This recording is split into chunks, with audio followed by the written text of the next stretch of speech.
Hey, thank you so much for listening to Reversing Climate Change. This is Ross Kenyon. I'm the host of the show. This show is sponsored by Philip Lee LLP. Philip Lee LLP is a law firm with a lot of experience in carbon markets and carbon removal.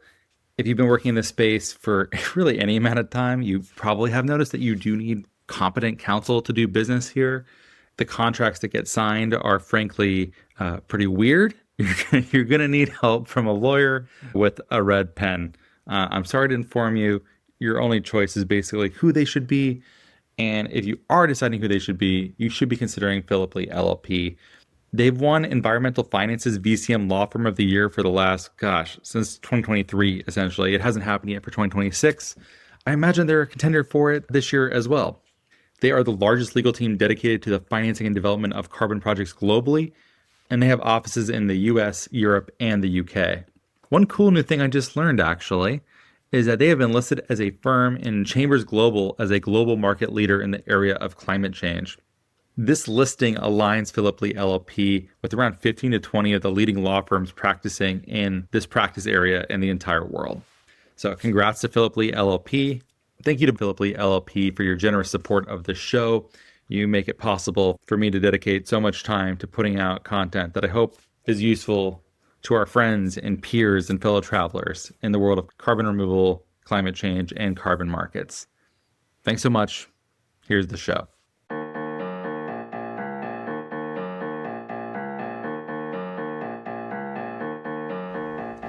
Hey, thank you so much for listening to Reversing Climate Change. I'm Ross Kenyon. I'm the host of this show and a longtime carbon removal entrepreneur. Before I introduce today's guest, if I could please ask you to open up your podcast app right now, give this show, Reversing Climate Change, 5 stars on Apple Podcasts or Spotify or whatever you're listening to, assuming that 5-star is not somehow in the middle and that's actually a bad rating. Assuming that 5 stars is a good rating, or maybe even the best rating, that would be much appreciated. If you could write a review on Apple Podcasts, or if you use an app that allows you to write a review that's not Apple Podcasts, that's also super valuable. It really helps raise the profile of the show and suggest it to more people. Also, for $5 a month, you can become a paid subscriber of the show on Spotify, which gets rid of all the ads I don't read myself and gives you access to bonus content. I'm also doing a lot of stuff on Substack lately, so if you are on Substack, meet me over there. Every episode, or pretty much every episode that's been coming out recently, gets a roundup of some of the key themes, a full transcript printed. That's been a new thing that I've been doing recently. That's been pretty cool. You can also listen to it on Substack directly, which is cool. I've been trying to make that accessible in new ways for people who listen on their browser. So that is a thing that is happening right now. And in any case, I'm going to introduce today's guest now. The episode is with Eli Cain, who is the Deputy Director of Policy at the Carbon Removal Alliance. They're a public nonprofit that is working on behalf of durable carbon removal within DC. And I've been talking with Eli a lot lately. And even though federal policy doesn't feel like maybe the best place right now for carbon removal policy, Eli is seeing a number of opportunities that will be relevant and valuable for carbon removal companies with enough foresight to participate in them. And one thing that we talk quite a bit about today is the opportunity for tech and project developers to integrate with strategic industrial partners and why that can be a valuable way forward to help them meet their goals outside of merely negative emissions and offsetting. But for those pathways that offer something beyond negative emissions, this is a way for carbon removal to stay alive, to grow, and to find new sources of support that are maybe not what we expected carbon removal to be doing. That being said, this integration with industrial strategics is a thing that people have been talking about for a long time. But it's one of those things that percolates slowly in the background, and it's not the same type of a flashy, big offtake process here, nor is it the same as getting an enormous grant from the Department of Energy. Something else is happening right now. This is not some super wise business saying or something, but you trim your sails to the winds that exist, not the ones that you wish existed. And this might be one of the most powerful ways that carbon removal companies that are able to take advantage of these opportunities will have to make the coming years work for them. I appreciate Eli coming on to complicate my vision of what's happening at the federal level, to offer me much needed nuance, and to point out some of the things that I'm just not close enough to have great visibility into. So my sincere thanks to Eli for coaching me out of my malaise to some extent, or at least pointing to some of the things that are available to the right kinds of companies. So thank you, Eli. Here is the show. Eli Cain, the second tallest person in carbon removal. Hello. Yeah, actually, I'm quite proud of that fact. So thank you for introducing me that way. Number one, the current champion, Matt Plasek. Hope you're listening, Matt. I don't see him getting beat anytime soon, but second place is still a significant honor. Yes. I'm really happy to have you on, Eli. Thanks for doing the difficult work of staying on top of federal policy in a time that I think to people who are not in DC and not the specific kind of nerd that wants to read policy briefs and 1,000 pages of legislation and stuff like that, it looks grim.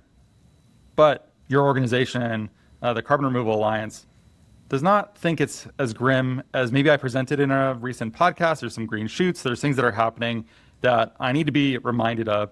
So if you listen to my very depressing, oh God, this macro stuff is not looking good, Eli, can you help me? Can you buoy me back up? So, as you mentioned, we are focused at the federal level in the US, and our work has changed over the last year and a half since the inauguration. But we're still really bullish on US federal policy, and that continues to be our focal area for many reasons. Maybe it's worth taking a step back and reorienting around what has happened over the last year and what we've currently seen in 2026. Gosh, how could you possibly do an effective job at all that's happened in this time? But yes, take a stab at it. Please tell me, recap it. Yeah, so I mean, even just in 2026, we've seen what I would consider like pretty significant positive indicators for carbon removal policy at the federal level. So every year, ideally every year, although sometimes this gets a little funky because policy is always a little funky, we go through the annual appropriations process. This is when the US federal government and its agencies sets discretionary budget levels. In other words, this is how a lot of the federal government gets funded. Is this what's happening now with the DHS stuff, that there's no agreement? Is that part of appropriations? It's not. That's on the non-discretionary spending side. So for FY26, for the fiscal year 2026, this wrapped up in January, and now we're going through that process for fiscal year 2027 now. But in January, they released the FY26 appropriations bills that outlined how most federal agencies would be funded. And included in that, carbon removal got over $125 million. That was about $125 million more than anyone kind of expected. And we were really excited about that. And that was broken down through several different programs, but it included $80 million for research and development at the Department of Energy, $45 million for a continuation of the CDR Purchase Pilot Prize, which is one of the programs I got to run. And these are really important, really critical policies for the carbon removal industry in the US. And that didn't happen by accident, right? Like organizations like mine and like others in the space is like nearly a year-round thing to work on appropriations and to communicate the importance of that within Congress. But that was like a hugely impactful thing that no one's really talking about in the US policy space. So that's certainly one thing that we're excited about. Oh, man. Even just hearing those numbers, I'm already feeling some of the endorphins flooding my bloodstream, returning to hale and hearty health now. How does this work with the various members of Congress who are doing this work, where I think there's been an assumption that's been challenged pretty recently around Trump's control of Republican legislators, and like that he actually had them pretty well, like, this is what I want to do, this is the priority, like, make the SAVE Act happen, like, this is what I want. And especially with Iran, we're seeing more people break. Then again, we also saw some really strong breaks with the Epstein files too. It isn't nearly as controlled by the White House as maybe meets the eye. And are we seeing places where there's just like, you know, this is like in my backyard, this is in my district, these are jobs, like there are good reasons to do this, there's a plug into oil and gas in a favorable way. Like, what are the things that are making this happen? What are like the politics that make individuals want to stand up for this in a time when you would expect them to, like, $0 instead of $100-something million? Yeah, it's a really good question, and one we think a lot about. And I think the answer is nuanced, as you could expect, and it really varies congressional member by congressional member.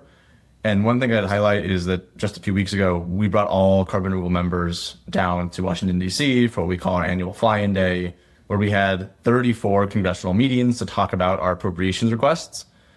And when we did this last year, we had about 5 Republican meetings, which was a good number considering how carbon removal is portrayed as a climate solution. Both houses of Congress? Both houses. Okay. This year we had 17 Republican meetings. How many are you able to say, like how many senators and how many congressmen and women? Yeah, it's usually roughly evenly split between the two. And we target different members depending on the policy we're working on. But this year we had 17 Republican meetings. And so we went from 5 last year to 17. And this is in a harder political moment. And I think it underscores the fact that our messaging around carbon removal has gotten a lot smarter. And the policies we're working on have gotten more targeted. And because of that, we're able to reach new offices that have never heard of carbon removal before and might not even be on the side of the aisle that we would expect. Give me a little taste of that. Like what's a message that you're noticing is working really well in this political moment? Yeah, I mean, anyone who's tapped into U.S. policy in general will notice that a key theme is around industrial policy, whether that is critical mineral extraction and shoring up our domestic supply chains of critical minerals, which has been a bipartisan priority since the Clinton administration, or artificial intelligence, or agriculture, or steel. Like these are the themes that we've really seen over the last year. And those are the themes that we can tap into for carbon removal in a really effective way. And, we've had this thesis for years at the Carbon Removal Alliance. But when you look across our membership and you say, how are people actually deploying carbon removal today? Every single carbon removal company in our membership is deploying in partnership with industrial players. Everyone? Everyone. Wow. Okay. And that is a really important fact and a really important thesis for the long-term durability of carbon removal policy. Maybe a few tangible examples that we can point to. Enhanced rock weathering is integration into agriculture, right? We know it as a climate solution, but it's also a solution that can save farmers hundreds of thousands of dollars every year on critical soil amendments. That is a narrative that really sells. You can walk into an office and say, you have farmers in your district who are working with enhanced rock weathering companies. It saves them hundreds of thousands of dollars every year, and it improves their yields. That is a bipartisan message that resonates despite the political climate. And we have many more examples of that. And so happy to chat a little bit more about the specific policies. The other one that we're really excited about is the integration of mineralization technologies into the domestic mining sector. And I really think it's kind of this like unicorn opportunity where we have a carbon removal solution with huge potential for scale in mineralization, while at the same time, it can make it easier to extract critical minerals from legacy waste piles and have environmental remediation benefits. There's not an office that isn't interested in those things. And so we can talk about carbon removal as part of a broader suite of industrial policy and talk about carbon removal as essential American infrastructure. That's the message that has really resonated. How fascinating. When you're in these meetings, do you ever wish that your organization was named something else? Or you not feel like it's harming you? I think I know it was a tongue-in-cheek question, but it is something we think about, both because carbon is a relatively clear indicator of where we stand, but we also are not shy about why we do the work we do, and we need to remember that carbon removal is a climate solution at the end of the day, and so we don't lie about what carbon removal is and is not. We are a climate solution. We just happen to have really tangible industrial benefits as well. And we can talk about those in these audiences as well. I have another tongue-in-cheek one for you. Are you ready for it? Oh, yeah. How much is this work like Veep? Yeah, simply the best show of all time. And I think every time I come back from DC, I binge it again because we're like, oh my God, I have such a deep appreciation for it now. It is and it isn't, as with all things. And I haven't worked on the Hill. We have members of our team who spent over a decade on the Hill. And so they are the ones who eat breakfast, lunch, and dinner on Capitol Hill and know everybody and know how to get these things passed, which is very central to our thesis as the Carbon Removal Alliance. We're not a think tank. We don't write policy papers that are designed only to be digested by the carbon removal field. Everything we do is designed with a lens towards passage and implementation. And so we have the people who know how to get that done. And so, some of it's like but I think it's about being creative is what I would say. It's like finding the creative ways to message to the right people at the right times. Yeah, I think the thing that I've always noticed with working with Gianna or just knowing people involved in Carbon 180 for a long time and CRA is that they people who are serious about politics enough to make it their career in DC, they're very practical people. And I studied political philosophy and did PhD work in it. And that type of politics that's closely linked to the world of ideas finds politics almost inherently frustrating because you know that you have to be practical and cut deals and meet people where they are. And that can sometimes be really frustrating for someone who cares about philosophy. But it sounds like you have found your way in. It may not be your preferred way in, but by Jove, you found a way in. Like you guys are getting these meetings across the aisle and stuff is happening because you found a story in a political economy that just kind of makes sense for everyone. What's that like? Are you just happy that the result happens? You don't really care that much about the exact package that it finds itself in? Or does it ever feel kind of like weird, strange bedfellows of selling it in this way? Like, how does that work feel emotionally to you? Yeah, good question. And maybe I would say our work really has two main tracks. On one hand, we're focused on these near-term, very pragmatic policies that we can integrate within the broader messaging of industrial policy in the US. And we're focused on that work because the domestic carbon removal industry can't wait around, right? Like we are in a critical moment where companies are really struggling and they need near-term support. And so we're really focused on providing them that support through federal policy. At the same time, we are also thinking about what the next term, the big ambitious policies are. What are the big swings that we can take to be really market shaping forces? And those are policies that take a long time to both develop and to create the political coalitions to make sure that they're viable. And so in the background, we're doing all this political will building and coalition building to say, hey, eventually when we have the opportunity to take a big swing, what does that look like? And what does the carbon removal industry really need? And I would say between those two things, I stay very energized to know that like, hey, we can support near-term companies and make sure the companies aren't going out of business and we're not losing the progress that we've made over the last decade, and then thinking big about what comes next. And the combination of those two things really energizes me. Yeah, that's really good to hear. I think that's true of a lot of bills, though, that there are some things that people wrote 5 years ahead of time, and then the political moment arrives, and it's like, oh, this draft has been floating around the hill for a long time. That's probably how it works, right? Yeah, exactly right. If you look at the Bipartisan Infrastructure Law and the Inflation Reduction Act, these are generational pieces of climate policy. They took 20 years to pass. Like really, like by the time you look at like where some of the core concepts and the core ideas in both of those bills originated, it was back in the Obama administration, right? Like these things take a long time to gain momentum.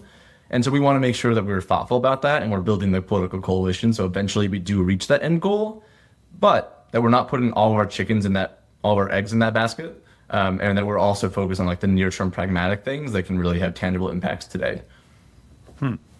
I could see some stories being really powerful where I worked in ag for a long time and being a farmer right now seems not so fun.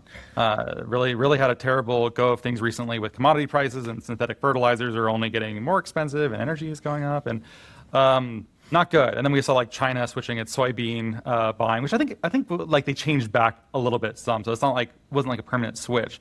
But I think there's probably going to be a fair amount of USDA kind of like momentum there for various types of carbon removal. That seems like a pretty natural thing. Is that a true insight? Is that actually happening to the degree that one might expect? Yeah, I think supporting American farmers is a positive political narrative at any stage, and it's currently true today. So we work in coalition with folks like Cascade Climate and some enhanced rock weathering companies to think through what does the domestic enhanced rock weathering field need today? And we put together a few different policy proposals. Some are tied to the appropriations process, some are tied to the Farm Bill.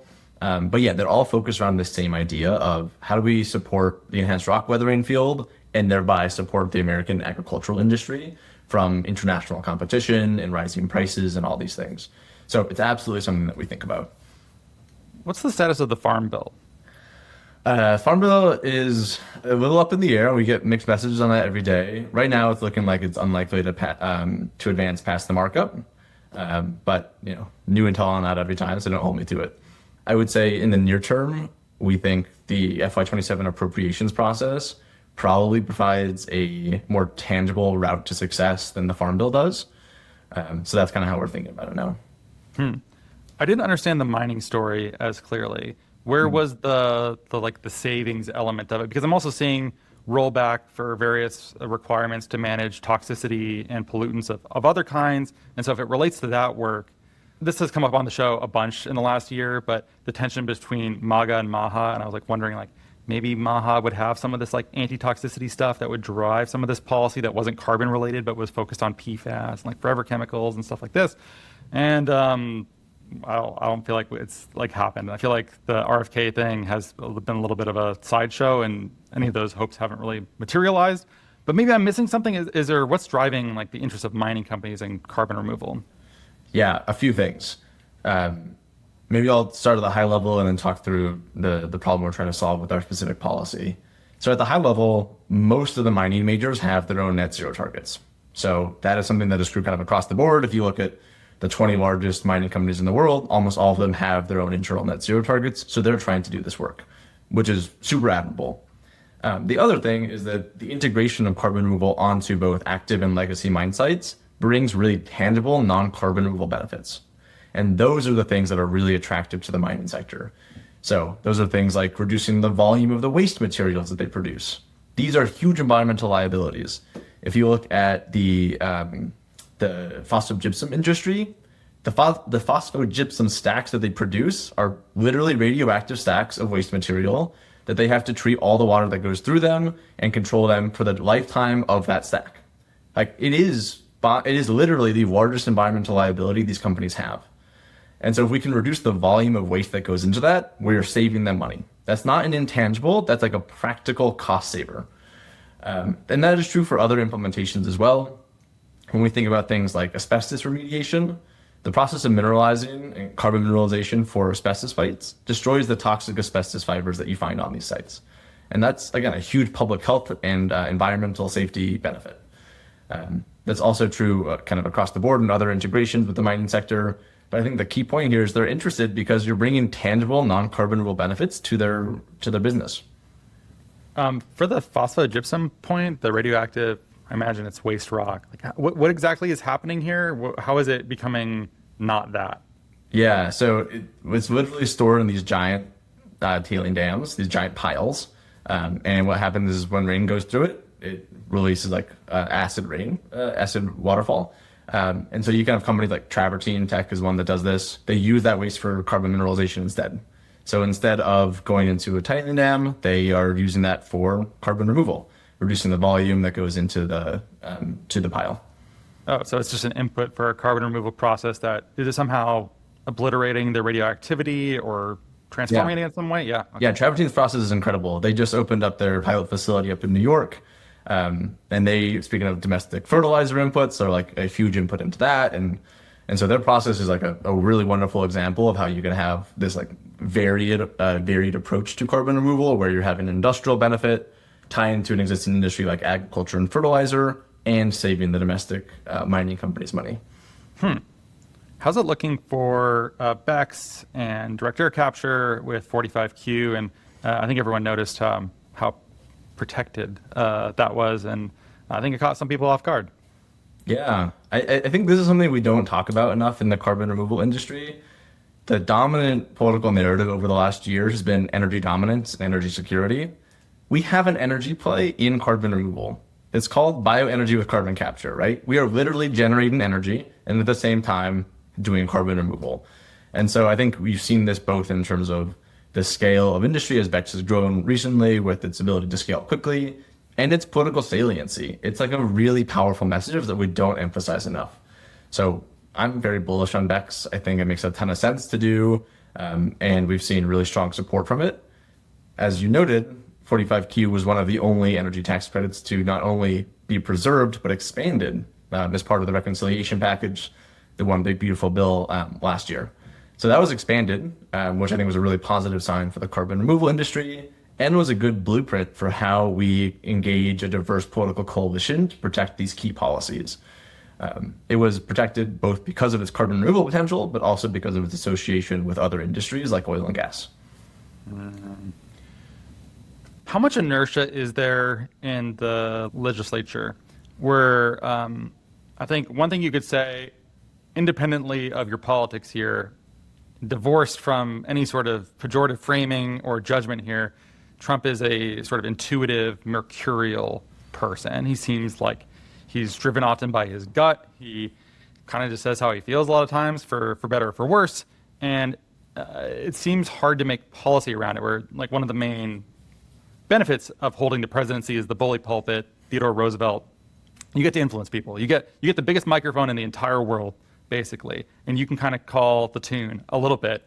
And that is not the same for either party in Congress. Like party members in there mostly are operating by different rules, and there's an inertia that carries them along outside of just what is top of the news. Like what are the headlines in the newspaper that day? That does influence them. But there's also just like a deeper current. Like those are like little eddies on top for the most part, but they're like in the mainstream of the current. So like, what is the relationship between that mercurial nature of the presidency and the bully pulpit, and then just the inertia that carries Congress along? Wow, if I had a definitive answer to that question, I'd be a very smart man. It's a podcast, so you just say nonsense, and I'll publish it. I'll say it's complicated and it varies, which is not a satisfactory answer, but I'll provide a little bit more detail. On one hand, getting inroads into this administration has been tricky for the full environmental movement, not just carbon removal. And something that we, as the Carbon Removal Alliance, have really prioritized over the last year, and I know others have as well, is understanding how the administration makes its decisions and when they will make those decisions. A key example would be around the existing programs left over from the Biden administration, things like the DAC Hubs program, the CDR Purchase Pilot Prize. A lot of these were literal contracts that were awarded prior to the inauguration, and there's been a lot of ambiguity around the status of these. And finding definitive answers to that has been really tricky. And so we've spent a lot of time working with the administration officials that we know and with Congress to say, can we get a little bit more insight into how these things work? But it's a little tricky, and sometimes it is a black box, and that's something that we're continuing to figure out how to navigate. I will say the relationship between the administration and Congress seems to ebb and flow over time, and I can't speak specifically on it, but it's certainly the case that the president's wishes aren't always translated into congressional action. Maybe 3 hours before we're recording this, the president's budget request was released. This is what the president wants to see in next year's budget. And so that's like a good predictor of administration action. It's largely a symbolic document because Congress still holds power of the purse, but it's like a good general indicator of what the admin wants.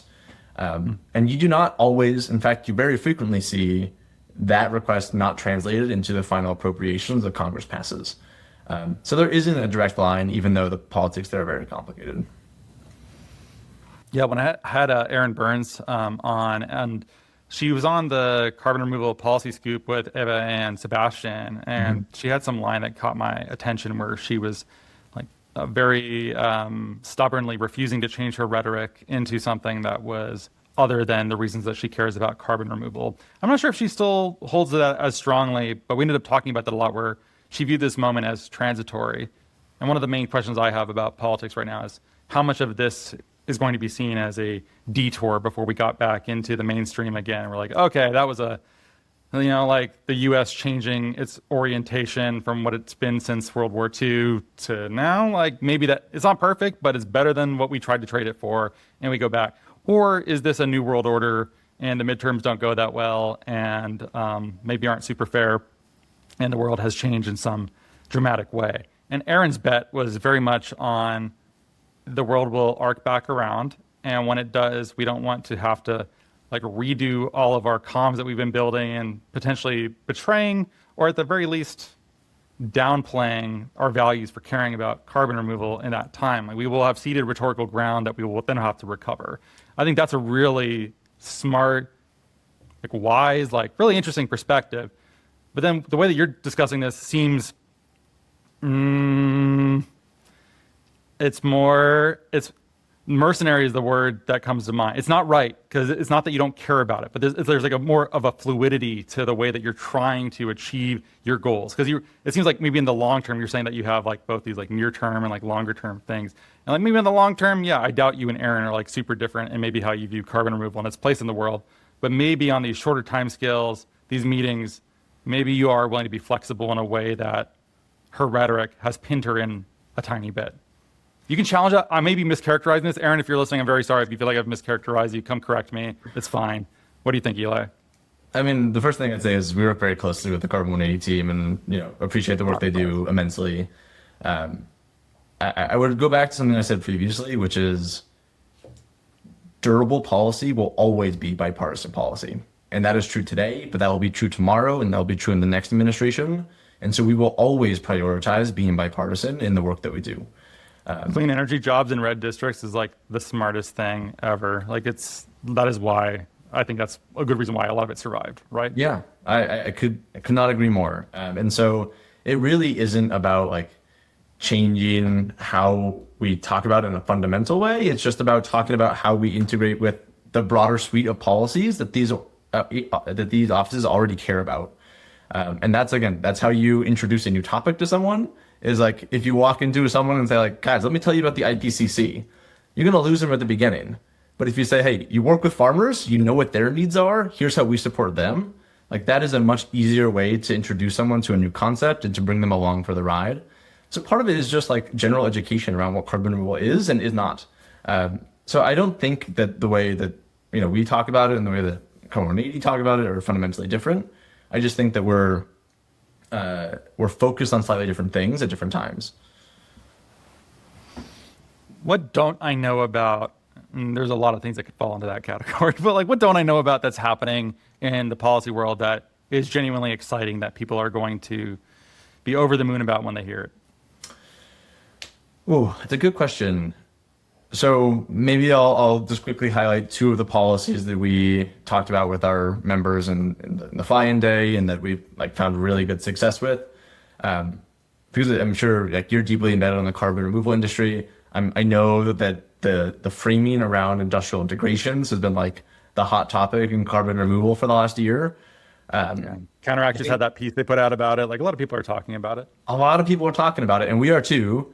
I think from my standpoint, the important next step is translating that discussion into actual policy, right? It's one thing to say like, hey, yeah, we kind of should do industrial integrations. It's another thing to actually make that tangible and to bring that into the policy sphere. And so that's a lot of the work that we do. Maybe two quick examples of it. One, I mentioned the development of enhanced rock weathering policy with Cascade and that broader coalition.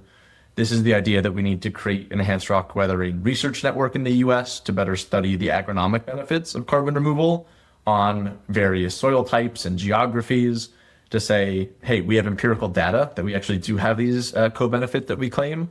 And that will really help wider adoption by the agricultural industry because we'll have greater proof that we actually work. Farmers like literally bet the farm on the soil amendments they use. And so having empirical data that carbon removal and enhanced rock weathering does deliver on these agronomic benefits is really important. So that's something that we're advancing. The other one would be around the domestic mining space. There's an existing EPA program called the Environmental Monitoring Remediation Technical Assessment Initiative. Very, very long. We shorthand it as MRTI. It's a $3 million EPA program designed to catalyze innovative new mining technologies on waste material. And so this program has been running for the last few years. It's a cooperative agreement with Patel. And what we're doing is trying to expand that to include carbon removal. Because what this program does is it provides access to feedstocks and locations to validate and do small scale pilot deployments on new technologies. And when we talked with our members and the mining sector around what the gap was for mineralization, it was exactly that. Like the mining sector is risk averse and they want to be first or fast followers, not first movers. And so they needed proof that it works. But like, who's taking the first step here? Like, who's taking that risk? And to me, that's the role of policy, is to say, can we provide these companies access to a feedstock and a location for a pilot deployment, thereby generating the data they need to accelerate into existing industry? Yeah, those are really exciting. Good to know. Last question. Have I become a little bit of a chicken little? Do you think I'm overdoing it a little bit? Do you think you need to rein me back in? I very much hope that I am incorrect and would welcome the soothing rhetorical embrace of Eli Cain, second tallest man in carbon removal. Please help me. Listen, I totally understand where you're coming from. And as someone who cares about environmental policy writ large, not just carbon removal, some of the trends have been really challenging to absorb. I think carbon removal has a path towards political progress now that I'm really excited about, but that doesn't mean we shouldn't be cognizant of the broader political landscape. So my answer to you would be, I understand it, and I still think we have an opportunity here in the next few years to make tangible progress and preserve the progress that we've had over the last decade. And we just have to be thoughtful and creative in how we do it. Thanks for being on, Eli. Really appreciate it. No, thank you for the opportunity. It was a blast.